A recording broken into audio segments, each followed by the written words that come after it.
नमस्कार, जय Hind, Vande Mataram. AD news के लिए मैं किशोर यदुवंशी। इस समय हमारे साथ में है एक सामाजिक कार्यकर्ता, आरटीआई एक्टिविस्ट दिनेश घोड़के जी। दिनेश जी ने एक ऐसे भ्रष्टाचार को उजागर किया है जो मनपा से संबंधित है, के वेस्ट विभाग से संबंधित है।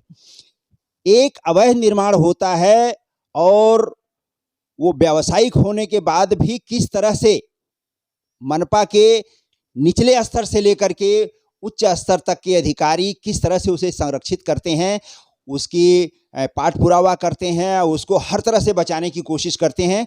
यही मुद्दा लेकर के दिनेश जी आज हमारे सामने उपस्थित हुए हैं। आइए हम जानते हैं दिनेश जी से और आगे उन्होंने क्या क्या किया। एटी न्यूज में आपका हार्दिक स्वागत है दिनेश जी। क्या है, आप क्या कहना चाहते हैं और अभी तक आपने क्या क्या किया है, ये पहले बताइए। ये मुद्दा है क्या चीज़ असल में? ये के वेस्ट महानगर पालिका से जुड़ा हुआ एक मुद्दा है। एक अवैध बांधकाम बड़े पैमाने पे कमर्शियल शुरू था मेरे बाजू में ही। उसके लिए मैंने उसके ऊपर कार्रवाई कुछ दिख नहीं रही थी। इसके चलते मैंने अपने सरकार जो पोर्टल है जहां तकरार की जा सकती है, उस पोर्टल पे मैंने एक कंप्लेंट की, तकरार की।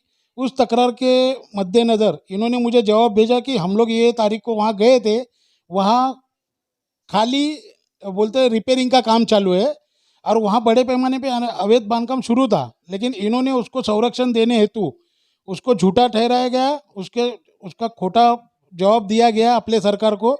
उसके बाद मैंने जाके बोला कि ये कमर्शियल हो रहा है काम, आप गलत ये कर रहे हो। तो उन्होंने क्या किया, एक 15 दिन के बाद उस बांधकाम को 354 स्टॉपवर्क नोटिस दी गई और वो काम रुकाने के लिए बोला गया। लेकिन जो भी संबंधित जो अवैध बांधकाम के मालक है, कंट्राटदार है, जो भी है, उन्होंने वो बांधकाम पूरा कर लिया और पूरा कर रहे थे। तो उसके बाद मैंने फिर अपने सरकार पे कंप्लेंट ये की, लॉन्च की कि भाई ये अवैध बांधकाम आपने रुकाने के बाद भी शुरू है। तो उन्होंने मुझे जवाब दिया कि ये बांधकाम तो एमएमआरडी से जुड़ा हुआ है और एमएमआरडी को इन्होंने कोई लेटर नहीं लिखा है आज तक, और इन्होंने लेटर लिखा है कलेक्टर को। तो ये कलेक्टर को लिखने का इनका कोई क्या मंसूबा था, कार्रवाई हो नहीं हो, संरक्षण किस तरह देना चाहिए, मतलब ये आपको गोल गोल घुमा रहे थे? हाँ, इनका ऐसा मतलब इन्होंने ऐसा सोच रखा था कि बस ये बांधकाम भी अपने को कार्रवाई नहीं करनी है और ये बांधकाम को कैसे संरक्षण देना है, इनको कैसे गुमराह किया जाए। तो मुझे गुमराह कर रहे थे और गुमराह करने के बाद फिर मुझे पता, मैंने आरटीआई अंतर्गत जानकारी मांगी कि भाई इस बांधकाम पे आपने क्या कार्रवाई की आप तक। तो उन्होंने मुझे बताया कि बांधकाम के जो मालक है उन्होंने हमको एक हाईकोर्ट के वकील के थ्रू हमने नोटिस देने के बाद उन्होंने जो जवाब दिया है वो जवाब हमारे पास है, आप आरटीआई के अंतर्गत जवाब ले सकते हो। तो मैंने आरटीआई अंतर्गत उसको ये किया, आरटीआई डाला। आरटीआई के बाद मुझे उन्होंने पैसा भरने के लिए बोला, जो भी पेपर के जो लगते हैं, मैंने पेपर निकालने के लिए पैसा भर दिया। पैसा भरने के बाद उन्होंने मुझे जो पेपर दिया, वो पेपर के आधार पे मैंने देखने के बाद मुझे मालूम गिर गया, ये जो लेटर हेड जो उन्होंने दिया मुझे, ये जो जवाब में दिया गया है महानगर पालिका को, ये लेटर हेड देखने के बाद ही मुझे पता चल गया कि ये तो फर्जी है। तो ये फर्जी मुझे इसलिए मालूम गिरा कि ये जो लेटर है, हाईकोर्ट के वकील, एक पहुंचे हुए वकील अपने खुद का लेटर हेड ऐसा कैसा बना सकते हैं जहाँ से एड्रेस थोड़ा गलत लग रहा है। संजय का ए गायब है इसमें से। एक वकील, नामांकित वकील हाईकोर्ट के रहते, उनके लेटर हेड बहुत अच्छी तरह रहते बनते। तो उन्होंने संजय का ये गायब था, इसलिए मैं जाके, ये जो वकील है उनसे मैं जाके मिला, उनसे मेरी पुरानी पहचान थी। तो उन्होंने मुझे बताया कि ये जो लेटर हेड है मैंने इस अवैध बांधकाम के थ्रू, या ये जो श्रीमती जो इसके अंदर जो लेडीज़ है, मालिक है, मालिकाना है, जो भी है, उनको मैंने दिया नहीं है और इसके अंदर से मेरा जो साइन भी किया हुआ है वो फर्जी है।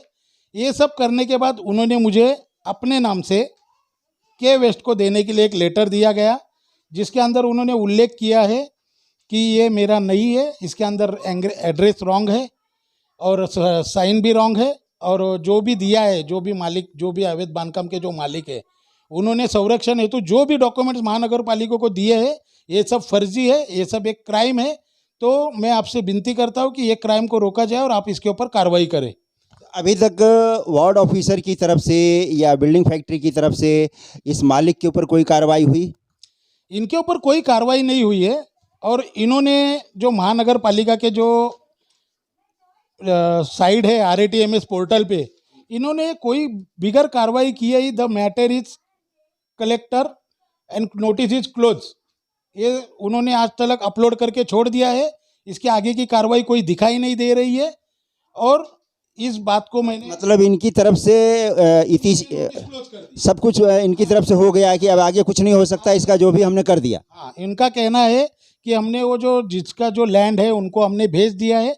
इनको खुद को नहीं मालूम है कि ये लैंड किसका है। ये बोलते हैं, लिखते हैं MMRD, नोटिस भेजते हैं कलेक्टर साहब को। तो उस बांधकाम के ऊपर आज कोई भी कार्रवाई नहीं हुई। RATMS जो महानगर पालिका का पोर्टल है, उस पोर्टल पे आज के डेट में नोटिस क्लोज है। और अवैध बांधकाम जैसे थे बनने के बाद आज भी वैसे ही है। ये अवैध बांधकाम है। ये वाणिज्यिक इतने बड़े अवैध बांधकाम को इन्होंने ऐसे संरक्षण दिया गया है। ये अवैध बांधकाम के चित्र मैं आपको दिखा रहा हूँ। और उसके बाद ये इसका एड्रेस क्या है, इसको पढ़ के बताइए क्या ये है बीट क्रमांक 62, जो जोगेश्वरी वेस्ट में आता है। राहत बेकरी के बाजू में, महाराष्ट्र बेकरी, राहत नगर महाराष्ट्र बेकरी के बाजू में ये इतना बड़ा स्ट्रक्चर आज खड़ा है। और इसके ऊपर कोई कार्रवाई नहीं हो रही है। और ये जो फर्जीवाड़ा जो मुझे मालूम गिरा कि ये संरक्षण देने हो तो जो फर्जीवाड़ा चल रहा है, इसके बाद मैंने ये मेरे संस्था के जो लेटर हेड पे मैंने उनको कंप्लेंट दी। और उसके अंदर मैंने लिखा है कि ये जो बांधकाम को संरक्षण है देने हेतु जो भी डॉक्यूमेंट्स बनाए गए हैं मालिक के थ्रू या मालिक ने किससे बनवाए, तो ये मैंने महाराष्ट्र के मुख्यमंत्री और उप मुख्यमंत्री और उसके बाद मुंबई पुलिस कमिश्नर साहब और विश्वास लांगरे पाटिल साहब और बैंड्रा के वरिष्ठ अधिकारी जो भी इस सबसे संलग्न जिनके इस हाँ जो भी है इनके सामने आता है, जो भी हद में आते हैं, वो हद्दी के भी जो भी साहब लोग हैं उनको मैंने दिया है। और उनसे मैंने विनती की है कि इसके ऊपर जल्द से जल्द कार्रवाई हो जाए। तो आज तक तो कार्रवाई कहीं दिख नहीं रही है। अभी तक कहीं से कोई जवाब नहीं आया? कहीं से कोई नहीं जवाब आया। इनका ऐसा कहना है कि वकील को अगर केस करना है तो वकील हमको पुलिस स्टेशन को लिखेगा। और ये अपने महानगर पालिका को अगर इसके ऊपर क्राइम के तहत कार्रवाई करनी है तो महानगर पालिका हमको लिखेगी। और तुमने हमको बताया, बस ठीक है, अच्छी बात है। इसके आगे आपकी क्या तैयारी है? आप क्या करने जा रहे हैं? मैं तो यही करने वाला हूँ कि मैं इस चीज़ को लेके उपोषण को बैठने वाला हूँ। ऐसे कितने अवैध बांधकामों को जाली पेपर दे के आज संरक्षण दिया जा रहा होगा, इसकी तहकीकात जड़ से होनी चाहिए। और दूसरी बात, मैं हमेशा अवैध बांधकाम का जो भी ये लोग पाठ पुरावा मैं करता हूँ तो ये लोग गुमराही करते हैं कि ये यानी वकील ने इसका जवाब दे दिया है, अब वकील के जवाब को हम जवाब देंगे। इस वकील के जवाब को आज 10 महीना हो गया है। महानगर पालिका के जो AE है मिलिंद वसंत हेड़ाऊ, उन्होंने आज तक इस लेटर को एक भी जवाब दिया नहीं है। और इन्होंने कोई कलेक्टर, कोई MMRD, किधर भी ये लोग ने इन्होंने पाठ पुरावा नहीं किया है। यानी इनको जड़ से अगर इस बांधकाम के ऊपर कार्रवाई होनी चाहिए तो इन्होंने क्या किया है कि उनको अभी तक रिमाइंडर या कोई लेटर इशूड नहीं किया है। बस नोटिस की जो कॉपी थी वो भेज दी उन्होंने। और 10 महीने के कालावधि में इन्होंने कोई भी कार्रवाई नहीं की। आज ये दुकान अपने बड़े पैमाने पे शुरू है। और बस अच्छा, ये बताइए कि इसमें संबंधित अधिकारी जैसे JE, SE, AE, DO कौन कौन लोग हैं? इसके अंदर अपने AE है मिलिंद वसंत हेड़ाऊ, जो के वेस्ट के जिनके पास 62 प्रभाग क्रमांक आता है। और वो दूसरे तब जिनके पास वार्ड था जो जूनियर इंजीनियर है, कनिष्ठ अभियंता कृष्णा हरिराम बड़े, इन्होंने ये नोटिस इशू किया था। और आज उनकी उस वार्ड से बदली हो गई है के वेस्ट में ही, लेकिन उनको अभी 67 वार्ड दी गया गया है। तो वो 67 में काम कर रहे। और 62 के अभी जो संबंधित अधिकारी जो भी है उन्होंने भी आज तक इसको कार्रवाई की नहीं और वो अनदेखा कर रहे। इसके अंदर बहुत बड़े पैमाने पे ऐसा दिख ही रहा है सामने सामने कि भ्रष्टाचार हो रहा है, भ्रष्टाचार कर रहे हैं और हम भ्रष्टाचार को बढ़ावा दे रहे हैं, ऐसा उनके तरफ से दिख रहा है।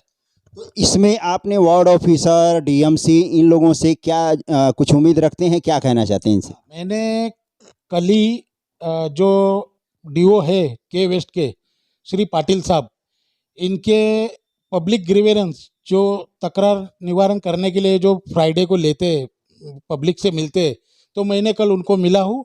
उन्होंने मुझे आश्वासन दिया है और मेरे सामने श्री मिलिंद वसंत हेड़ा इनको 8 दिन के अंदर इस लेटर के जवाब में आप संबंधित जो भी पुलिस स्टेशन है उसको लेटर निकाला जाए और इसके ऊपर जड़ से जड़ क्राइम के अंतर्गत कार्रवाई की जाए करके आदेश दे दिए गए। अब देखना ये है कि 8 दिन में श्री मिलिंद वसंत हेड़ाऊ जो एई है, सहायक अभियंता, ये कार्रवाई करते हैं या नहीं करते हैं।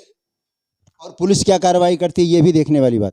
हाँ, तो के पश्चिम के अधिकारी अगर लिखते हैं तो उन्होंने वो लिखने के बाद तो पुलिस स्टेशन में कार्रवाई जरूर होगी, क्योंकि ये जो भ्रष्टाचार सामने सामने दिख रहा है, ऐसे कितने अवैध बांधकामों को एक नामांकित वकील हाई कोर्ट के उनके लेटर हेड उनके साइन सही अगर सिग्नेचर का अगर ये हो रहा है तो इसके ऊपर मालूम गिरता है कि कितना गुमराह किया जाता है। इससे देखिए मुद्दा ये है कि मनपा में फर्जीवाड़ा कितना बड़ा होता है। फर्जी कागजात के आधार पर मनपा की ज़मीन, कलेक्टर की ज़मीन, तमाम वन विभाग की ज़मीन हो, गार्डन की ज़मीन हो, किस तरह से भूमाफिया उसे कब्जा करते हैं और फर्जी पेपर बना करके बीएमसी को भी गुमराह करते हैं और बीएमसी के राजस्व की हानि भी करते हैं और करोड़ों रुपए का भ्रष्टाचार होता है। ये आज दरिया किनारे CRZ से लेकर के गार्डन की ऐसी तमाम ज़मीनें भूमाफियाओं ने अपने कब्जे में ले लिया है। वहाँ पर बड़ी बड़ी दुकानें, बड़े बड़े शॉपिंग सेंटर और बड़े बड़े जो है अवैध निर्माण कर करके और करोड़ों में बेच करके और वो लंबा हो चुके हैं और लोग वहाँ पर रह रहे हैं, धंधा कर रहे हैं, सब कुछ कर रहे हैं। और ये फर्जीवाड़ा सिर्फ और सिर्फ कागज़ों के ऊपर चल रहा है। अगर इसको कानूनी तौर पर सही ढंग से अगर इसकी जांच की जाए तो ये फर्जीवाड़ा जब खुलेगा तो करोड़ों नहीं अरबों रुपए का होगा, जो मनपा के कर्मचारियों के भ्रष्टाचार की अवैध कमाई का मूल स्रोत है। 18 न्यूज़ के लिए मैं किशोर यदुवंशी, नमस्कार, जय हिंद, वंदे मातरम। आप भी अगर कुछ कहना चाहते हैं तो हमारे नीचे दिए हुए नंबर पर संपर्क करिए और आपकी बात को हम हर उस टेबल तक पहुंचाने की कोशिश करेंगे जहां पर उसे होना चाहिए और संबंधित अधिकारी से भी जवाब तलब करेंगे। धन्यवाद।